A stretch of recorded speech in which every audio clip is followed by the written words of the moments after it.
पुरी भाजी नेहमीच बनवतो, पण आज वेगळ्या पद्धतीने पुऱ्या बनवल्या आहेत। अगदी टेस्टी आहेत बरं का।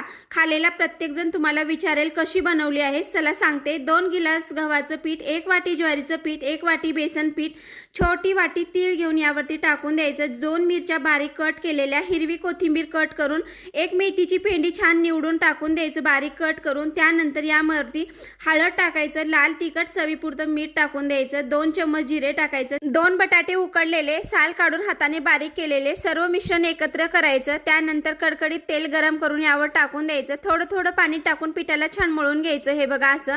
त्यानंतर गॅसवरती तेल ठेवून छोटा पिठाचा गोळा घेऊन छान पुरी लाटून घ्यायची। तयार पुरी गरम तेलामध्ये टाकून छान दोन्ही साइडनं तळून घ्यायचे। तुम्ही याला दह्यासोबत, सपक वरणासोबत, चारच्या चहासोबत पण खाऊ शकता। इतकी ही भारी टेस्टी पुरी आहे। असंच जरी खाल्लं तर काहीच टेन्शन नाही।